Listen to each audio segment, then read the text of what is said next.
आपदुद्धारक श्री हनुमत स्तोत्र। श्री हनुमते नमः। विनियोगः। ओम अस्य श्री हनुमत स्तोत्र महामंत्रस्य विभीषण ऋषिः अनुष्टुप् छन्दः हनुमान देवता मम शत्रुमुखस्तंभनार्थे सर्वकार्य सिद्ध्यर्थे च जपे विनियोगः। ध्यानम्। चन्द्राभं चरणारविन्दयुगलं कौपीनमौञ्जीधरं नाभ्यां वैकटिसूत्रयुक्तवसनं यज्ञोपवीताव्रतं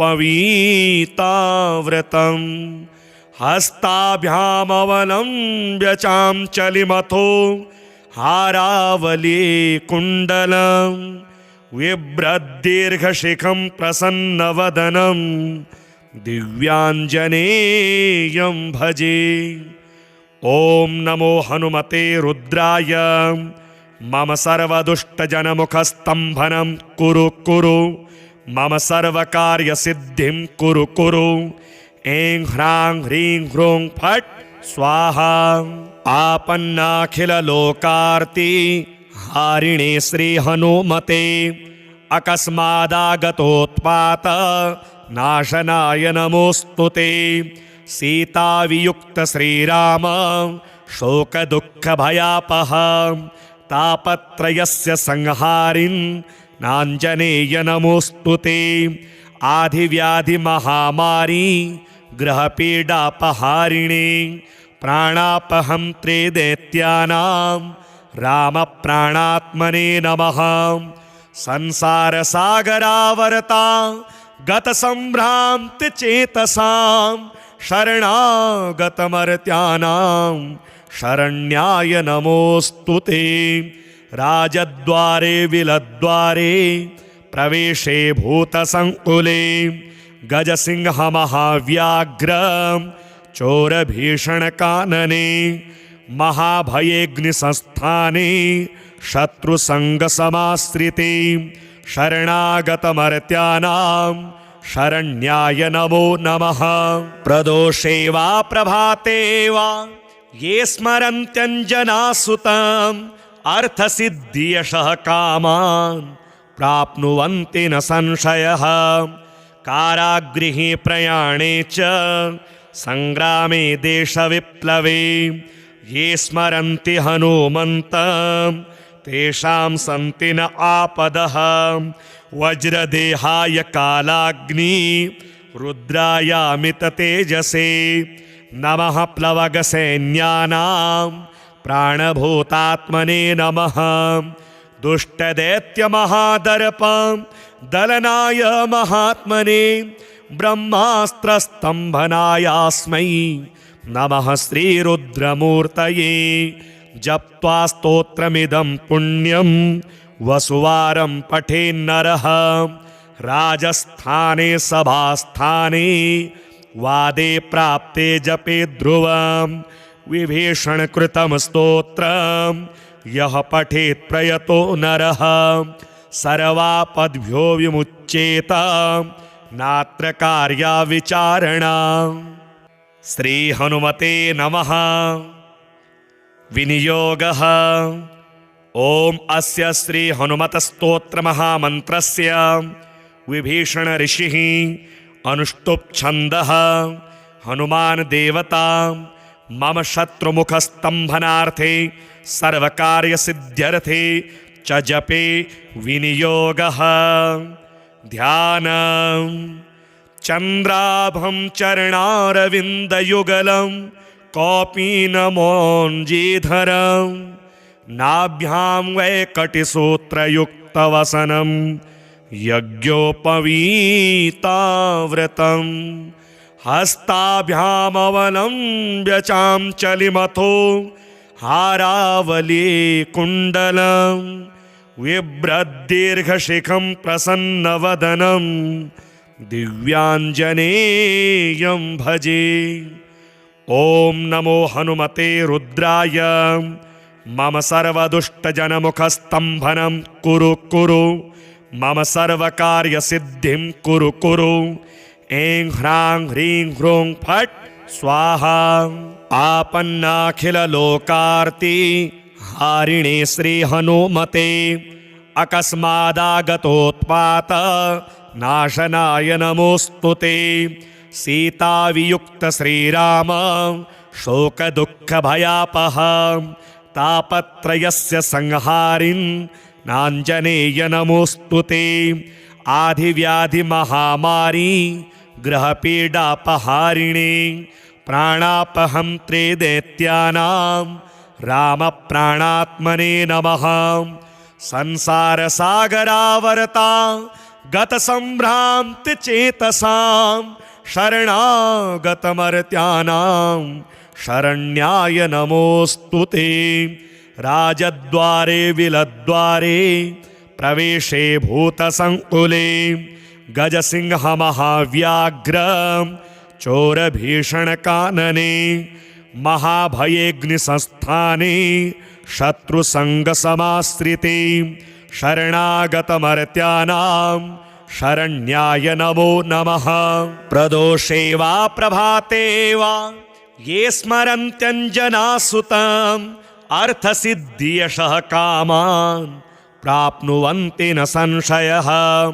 कारागृहे प्रयाणे च संग्रामे देशविप्लवे ये स्मरन्ति हनुमन्तं तेषां सन्ति न आपदः। वज्रदेहाय कालाग्नि रुद्रायामिततेजसे नमः। प्लवगसैन्यानां प्राणभूतात्मने नमः। दुष्टदैत्यमहादर्पं दलनाय महात्मने ब्रह्मास्त्रस्तम्भनायास्मै नमः श्रीरुद्रमूर्तये। जप्त्वा स्तोत्रमिदं पुण्यं वसुवारं पठेन्नरः राजस्थाने सभास्थाने वादे प्राप्ते जपे ध्रुवं विभीषणकृतं स्तोत्रं यः पठेत् प्रयतो नरः सर्वापद्भ्यो विमुच्येत नात्र कार्या विचारणा। श्री हनुमते नमः।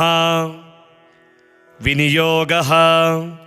ओम अस्य श्री हनुमत स्तोत्र महामंत्रस्य विभीषण ऋषिः अनुष्टुप् छन्दः हनुमान देवता मम शत्रुमुखस्तंभनार्थे सर्वकार्य सिद्ध्यर्थे च जपे विनियोगः।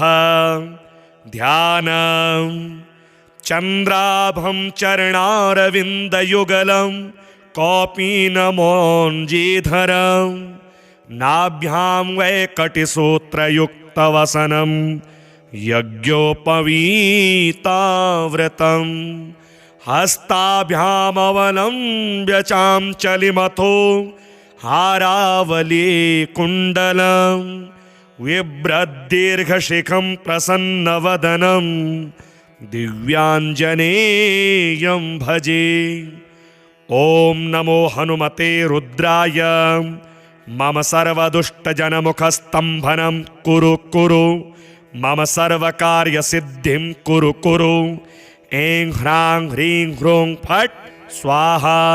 आपन्नाखिललोकार्ति हारिणे श्रीहनुमते अकस्मादागतोत्पात नाशनाय नमोऽस्तु ते।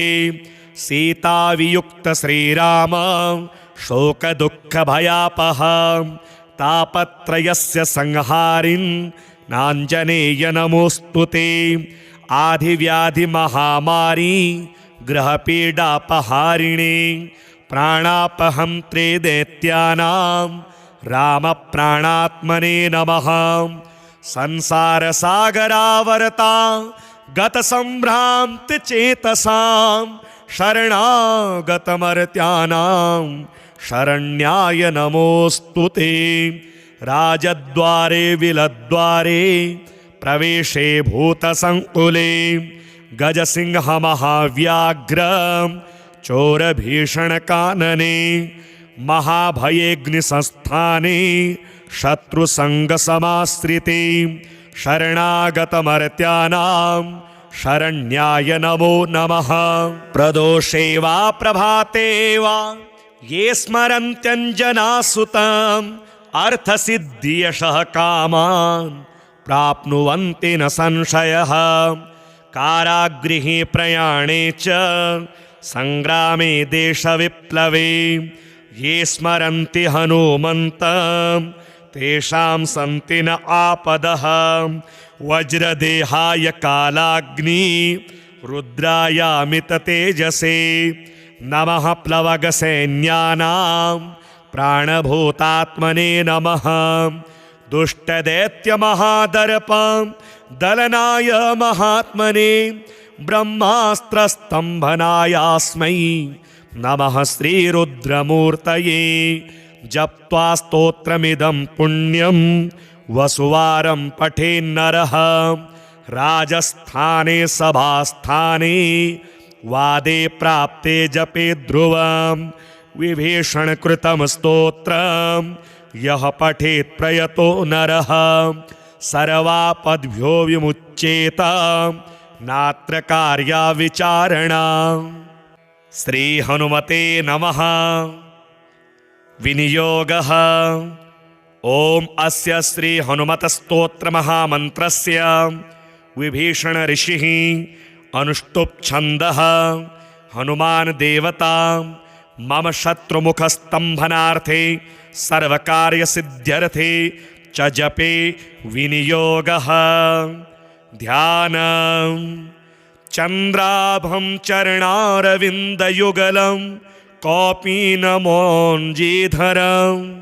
नाभ्यां वैकटिसूत्रयुक्तवसनं यज्ञोपवीताव्रतं हस्ताभ्यामवलम्ब्य चाञ्चलिमथो हारावली कुण्डलं बिभ्रद्दीर्घशिखं प्रसन्नवदनं दिव्याञ्जनेयं भजे। ओम नमो हनुमते रुद्राय। मम सर्वदुष्टजनमुखस्तम्भनं कुरु कुरु मम सर्वकार्यसिद्धिं कुरु कुरु। ऐं ह्रां ह्रीं ह्रूं फट् स्वाहा। आपन्नाखिललोकार्ति हारिणे श्रीहनुमते अकस्मादागतोत्पात नाशनाय नमोऽस्तुते। सीतावियुक्त श्रीराम शोकदुःखभयापः तापत्रयस्य संहारिन् नाञ्जनेय नमोऽस्तुते। आधिव्याधिमहामारी ग्रहपीडापहारिणे प्राणापहन्त्रे दैत्यानां रामप्राणात्मने नमः। संसारसागरावर्ता गतसम्भ्रान्तिचेतसां शरणागतमर्त्यानां शरण्याय नमोऽस्तुते। राजद्वारे विलद्वारे प्रवेशे भूतसङ्कुले गजसिंहमहाव्याघ्र चोरभीषणकानने महाभयेऽग्निसंस्थाने शत्रुसङ्गसमाश्रिते शरणागतमर्त्यानां शरण्याय नमो नमः। प्रदोषे वा प्रभाते वा ये स्मरन्त्यञ्जनासुतम् अर्थसिद्धियशः कामान् प्राप्नुवन्ति न संशयः। कारागृहे प्रयाणे च संग्रामे देशविप्लवे ये स्मरन्ति हनुमन्तं तेषां सन्ति न आपदः। वज्रदेहाय कालाग्नि रुद्रायामिततेजसे नमः। प्लवगसैन्यानां प्राणभूतात्मने नमः। दुष्टदैत्यमहादर्पं दलनाय महात्मने ब्रह्मास्त्रस्तम्भनायास्मै नमः श्रीरुद्रमूर्तये। जप्त्वा स्तोत्रमिदं पुण्यं वसुवारं पठेन्नरः राजस्थाने सभास्थाने वादे प्राप्ते जपे ध्रुवं विभीषणकृतं स्तोत्रं यः पठेत् प्रयतो नरः सर्वापद्भ्यो विमुच्येत नात्र कार्या विचारणा। श्री हनुमते नमः। विनियोगः। ओम अस्य श्री हनुमत स्तोत्र महामंत्रस्य विभीषण ऋषिः अनुष्टुप छन्दः हनुमान देवता मम शत्रुमुखस्तंभनार्थे सर्वकार्य सिद्ध्यर्थे च जपे विनियोगः। ध्यानम्। चंद्राभं चरणारविन्दयुगलं कौपीनमोञ्जीधरं नाभ्यां वैकटिसूत्रयुक्तवसनं यज्ञोपवीताव्रतं हस्ताभ्यामवलम्ब्य चाञ्चलिमथो हारावली कुण्डलं बिभ्रद्दीर्घशिखं प्रसन्नवदनं दिव्याञ्जनेयं भजे। ओम नमो हनुमते रुद्राय मम सर्वदुष्टजनमुखस्तंभनं कुरु कुरु मम सर्वकार्यसिद्धिं कुरु कुरु। ऐं ह्रां ह्रीं ह्रूं फट् स्वाहा। आपन्नाखिललोकार्ति हारिणे श्री हनुमते अकस्मादागतोत्पात नाशनाय नमोस्तुते। सीतावियुक्त श्रीराम शोक दुःख भयापह तापत्रयस्य संहारिन् नाञ्जनेय नमोस्तुते। आधिव्याधि महामारी ग्रहपीडापहारिणे प्राणापहंत्रे दैत्यानां राम प्राणात्मने नमः। संसार सागरावर्ता गत संभ्रांत चेतसां शरणागतमर्त्यानां शरण्याय नमोस्तुते। राजद्वारे विलद्वारे प्रवेशे भूतसंकुले गजसिंह महाव्याघ्र चोरभीषणकानने महाभयेऽग्निसंस्थाने शत्रुसंगसमाश्रिते शरणागतमर्त्यानां शरण्याय नमो नमः। प्रदोषे वा प्रभाते वा ये स्मरन्त्यञ्जनासुतम् अर्थसिद्धियशः कामान् प्राप्नुवन्ति न संशयः। कारागृहे प्रयाणे च संग्रामे देशविप्लवे ये स्मरन्ति हनुमन्तं तेषां सन्ति न आपदः। वज्रदेहाय कालाग्नि रुद्रायामित तेजसे नमः। प्लवगसैन्यानां प्राणभूतात्मने नमः। दुष्टदैत्यमहादर्पं दलनाय महात्मने ब्रह्मास्त्रस्तंभनायास्मै नमः श्रीरुद्रमूर्तये। जप्त्वा स्तोत्रमिदं पुण्यं वसुवारं पठेन्नरः राजस्थाने सभास्थाने वादे प्राप्ते जपे ध्रुवं विभीषणकृतं स्तोत्रं यः पठेत् प्रयतो नरः सर्वापद्भ्यो विमुच्येत नात्र कार्या विचारणा।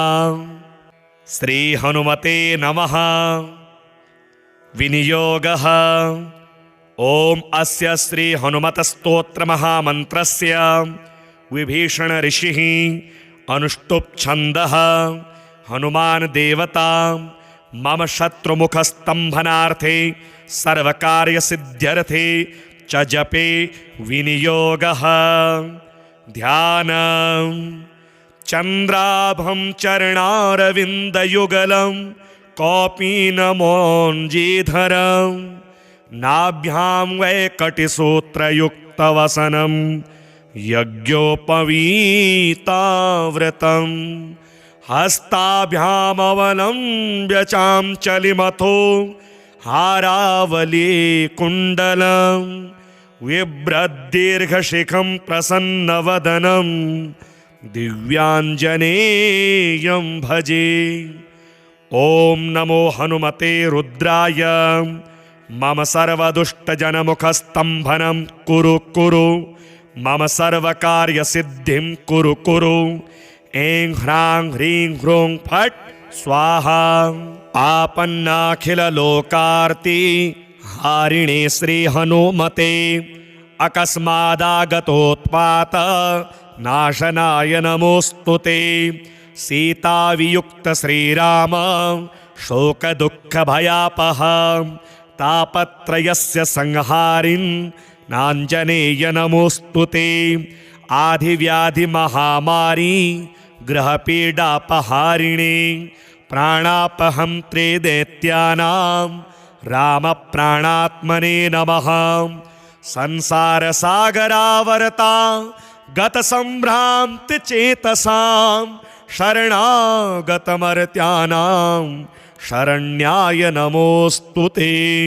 राजद्वारे विलद्वारे प्रवेशे भूतसङ्कुले गजसिंहमहाव्याघ्र चोरभीषणकानने महाभयेऽग्निसंस्थाने शत्रुसङ्गसमाश्रिते शरणागतमर्त्यानां शरण्याय नमो नमः। प्रदोषे वा प्रभाते वा ये स्मरन्त्यञ्जनासुतम् अर्थसिद्धियशः कामान् प्राप्नुवन्ति न संशयः। कारागृहे प्रयाणे च संग्रामे देशविप्लवे ये स्मरन्ति हनुमन्तं तेषां सन्ति न आपदः। वज्रदेहाय कालाग्नि रुद्रायामिततेजसे नमः। प्लवगसैन्यानां प्राणभूतात्मने नमः। दुष्टदैत्यमहादर्पं दलनाय महात्मने ब्रह्मास्त्रस्तम्भनायास्मै नमः श्रीरुद्रमूर्तये। जप्त्वा स्तोत्रमिदं पुण्यं वसुवारं पठेन्नरः राजस्थाने सभास्थाने वादे प्राप्ते जपे ध्रुवं विभीषणकृतं स्तोत्रं यः पठेत् प्रयतो नरः सर्वापद्भ्यो विमुच्येत नात्र कार्या विचारणा। श्री हनुमते नमः। विनियोगः। ओम अस्य श्री हनुमत स्तोत्र महामंत्रस्य विभीषण ऋषिः अनुष्टुप छन्दः हनुमान देवता मम शत्रुमुखस्तंभनार्थे सर्वकार्य सिद्ध्यर्थे च जपे विनियोगः। ध्यानं चन्द्राभं चरणारविन्दयुगलं कौपीनमौञ्जीधरं नाभ्यां वैकटिसूत्रयुक्तवसनं यज्ञोपवीताव्रतं हस्ताभ्यामवलम्ब्य चाञ्चलिमथो हारावली कुण्डलं बिभ्रद्दीर्घशिखं प्रसन्नवदनं दिव्याञ्जनेयं भजे। ओम नमो हनुमते रुद्राय मम सर्वदुष्टजनमुखस्तम्भनं कुरु कुरु मम सर्वकार्यसिद्धिं कुरु कुरु। ऐं ह्रां ह्रीं ह्रूं फट् स्वाहा। आपन्नाखिललोकार्ति हारिणे श्रीहनुमते अकस्मादागतोत्पात नाशनाय नमोऽस्तु ते।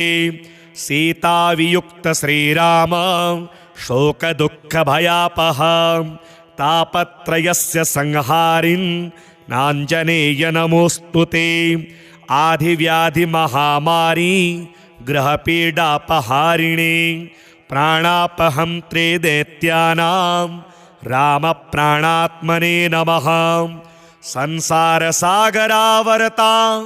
गतसम्भ्रान्तिचेतसां शरणागतमर्त्यानां शरण्याय नमोऽस्तु ते।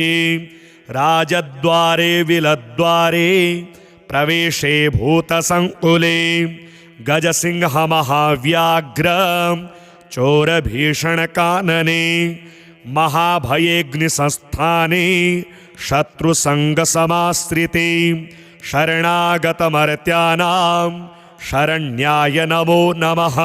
प्रदोषे वा प्रभाते वा ये स्मरन्त्यञ्जनासुतम् अर्थसिद्धियशः कामान् प्राप्नुवन्ति न संशयः। कारागृहे प्रयाणे च संग्रामे देशविप्लवे ये स्मरन्ति हनुमन्तं तेषां सन्ति न आपदः। वज्रदेहाय कालाग्नि रुद्रायामित तेजसे नमः। प्लवगसैन्यानां प्राणभूतात्मने नमः। दुष्टदैत्यमहादर्पं दलनाय महात्मने ब्रह्मास्त्रस्तम्भनायास्मै नमः श्रीरुद्रमूर्तये। जप्त्वा स्तोत्रमिदं पुण्यं वसुवारं पठेन्नरः राजस्थाने सभास्थाने वादे प्राप्ते जपे ध्रुवं विभीषणकृतं स्तोत्रं यः पठेत् प्रयतो नरः सर्वापद्भ्यो विमुच्येत नात्र कार्या विचारणा। श्री हनुमते नमः। विनियोगः। ओम अस्य श्री हनुमत स्तोत्र महामन्त्रस्य विभीषण ऋषिः अनुष्टुप् छन्दः। हनुमान देवता मम शत्रुमुखस्तम्भनार्थे सर्वकार्यसिद्ध्यर्थे च जपे विनियोगः। ध्यानम्। चन्द्राभं चरणारविन्दयुगलं कौपीनमौञ्जीधरं नाभ्यां वैकटिसूत्रयुक्तवसनं यज्ञोपवीताव्रतं हस्ताभ्यामवलम्ब्य चाञ्चलिमथो हारावली कुण्डलं बिभ्रद्दीर्घशिखं प्रसन्नवदनं दिव्याञ्जनेयं भजे। ओम नमो हनुमते रुद्राय। मम सर्वदुष्टजनमुखस्तम्भनं कुरु कुरु मम सर्वकार्यसिद्धिं कुरु कुरु। ऐं ह्रां ह्रीं ह्रूं फट् स्वाहा। आपन्नाखिललोकार्ति हारिणे श्रीहनुमते अकस्मादागतोत्पात नाशनाय नमोऽस्तुते। सीतावियुक्त श्रीराम शोकदुःखभयापः तापत्रयस्य संहारिन् नाञ्जनेय नमोऽस्तुते। आधिव्याधिमहामारी ग्रहपीडापहारिणे प्राणापहन्त्रे दैत्यानां रामप्राणात्मने नमः। संसारसागरावर्ता गतसम्भ्रान्तिचेतसां शरणागतमर्त्यानां शरण्याय नमोऽस्तुते। राजद्वारे विलद्वारे प्रवेशे भूतसङ्कुले गजसिंहमहाव्याघ्र चोरभीषणकानने महाभयेऽग्निसंस्थाने शत्रुसङ्गसमाश्रिते शरणागतमर्त्यानां शरण्याय नमो नमः। प्रदोषे वा प्रभाते वा ये स्मरन्त्यञ्जनासुतम् अर्थसिद्धियशः कामान् प्राप्नुवन्ति न संशयः। कारागृहे प्रयाणे च संग्रामे देशविप्लवे ये स्मरन्ति हनुमन्तं तेषां सन्ति न आपदः। वज्रदेहाय कालाग्नि रुद्रायामित तेजसे नमः। प्लवगसैन्यानां प्राणभूतात्मने नमः। दुष्टदैत्यमहादर्पं दलनाय महात्मने ब्रह्मास्त्रस्तम्भनायास्मै नमः श्रीरुद्रमूर्तये। जप्त्वा स्तोत्रमिदं पुण्यं वसुवारं पठेन्नरः राजस्थाने सभास्थाने वादे प्राप्ते जपे ध्रुवं विभीषणकृतं स्तोत्रं यः पठेत् प्रयतो नरः सर्वापद्भ्यो विमुच्येत नात्र कार्या विचारणा। श्री हनुमते नमः। विनियोगः। ओम अस्य श्री हनुमत स्तोत्र महामंत्रस्य विभीषण ऋषिः अनुष्टुप छन्दः हनुमान देवता मम शत्रुमुख स्तंभनार्थे सर्वकार्य सिद्ध्यर्थे च जपे विनियोगः। ध्यानम्। चंद्राभं चरणारविंदयुगलं कौपीनमौञ्जीधरं नाभ्यां वैकटिसूत्रयुक्तवसनं यज्ञोपवीताव्रतं हस्ताभ्यामवलम्ब्य चाञ्चलिमथो हारावली कुण्डलं बिभ्रद्दीर्घशिखं प्रसन्नवदनं दिव्याञ्जनेयं भजे। ओम नमो हनुमते रुद्राय मम सर्वदुष्टजनमुखस्तम्भनं कुरु कुरु मम सर्वकार्यसिद्धिं कुरु कुरु।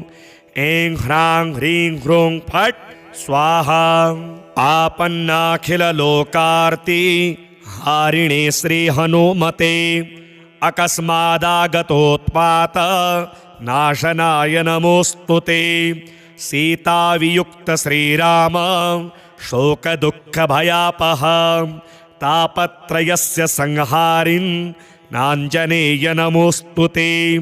आधिव्याधिमहामारी ग्रहपीडापहारिणे प्राणापहन्त्रे दैत्यानां रामप्राणात्मने नमः। संसारसागरावर्ता गतसम्भ्रान्तिचेतसां शरणागतमर्त्यानां शरण्याय नमोस्तुते। राजद्वारे विलद्वारे प्रवेशे भूतसङ्कुले गजसिंहमहाव्याघ्र चोरभीषणकानने महाभयेऽग्निसंस्थाने शत्रुसङ्गसमाश्रिते शरणागतमर्त्यानां शरण्याय नमो नमः। प्रदोषे वा प्रभाते वा ये स्मरन्त्यञ्जनासुतम् अर्थसिद्धियशः कामान् प्राप्नुवन्ति न संशयः। कारागृहे प्रयाणे च संग्रामे देशविप्लवे ये स्मरन्ति हनुमन्तं तेषां सन्ति न आपदः। वज्रदेहाय कालाग्नि रुद्रायामित तेजसे नमः। प्लवगसैन्यानां प्राणभूतात्मने नमः। दुष्टदैत्यमहादर्पं दलनाय महात्मने ब्रह्मास्त्रस्तम्भनायास्मै नमः श्रीरुद्रमूर्तये। जप्त्वा स्तोत्रमिदं पुण्यं वसुवारं पठेन्नरः राजस्थाने सभास्थाने वादे प्राप्ते जपे ध्रुवं विभीषणकृतं स्तोत्रं यः पठेत् प्रयतो नरः सर्वापद्भ्यो विमुच्येत नात्र कार्या विचारणा। श्री हनुमते नमः। विनियोगः। ओम अस्य श्री हनुमत स्तोत्र महामंत्रस्य विभीषण ऋषिः अनुष्टुप छन्दः हनुमान देवता मम शत्रुमुख स्तंभनार्थे सर्वकार्य सिद्ध्यर्थे च जपे विनियोगः। ध्यानम्। चंद्राभं चरणारविंदयुगलं कौपीनमौञ्जीधरं नाभ्यां वैकटिसूत्रयुक्तवसनं यज्ञोपवीताव्रतं हस्ताभ्यामवलम्ब्य चाञ्चलिमथो हारावली कुण्डलं बिभ्रद्दीर्घशिखं प्रसन्नवदनं दिव्याञ्जनेयं भजे। ओम नमो हनुमते रुद्राय मम सर्वदुष्टजनमुखस्तम्भनं कुरु कुरु मम सर्वकार्यसिद्धिं कुरु कुरु।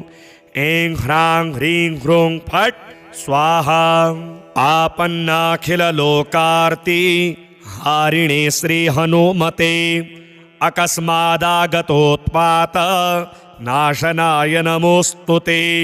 सीतावियुक्त श्रीराम शोकदुःखभयापः तापत्रयस्य संहारिन् नाञ्जनेय नमोऽस्तु ते।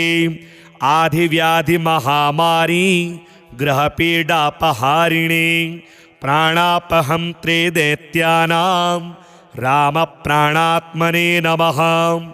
संसारसागरावर्ता गतसम्भ्रान्तिचेतसां शरणागतमर्त्यानां शरण्याय नमोऽस्तु ते।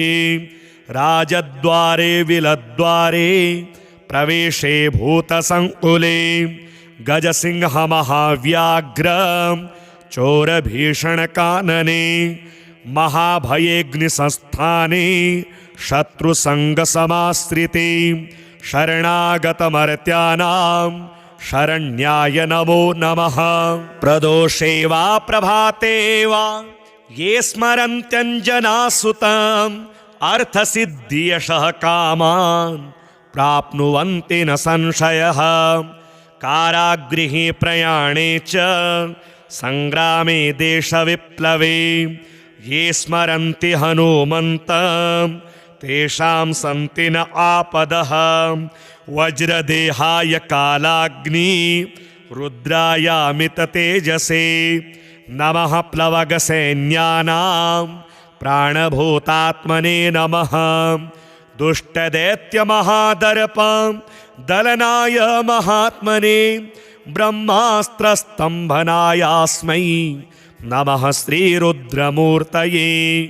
जप्त्वा स्तोत्रमिदं पुण्यं वसुवारं पठेन्नरः राजस्थाने सभास्थाने वादे प्राप्ते जपे ध्रुवं विभीषणकृतं स्तोत्रं यः पठेत् प्रयतो नरः सर्वापद्भ्यो विमुच्येत नात्र कार्या विचारणा।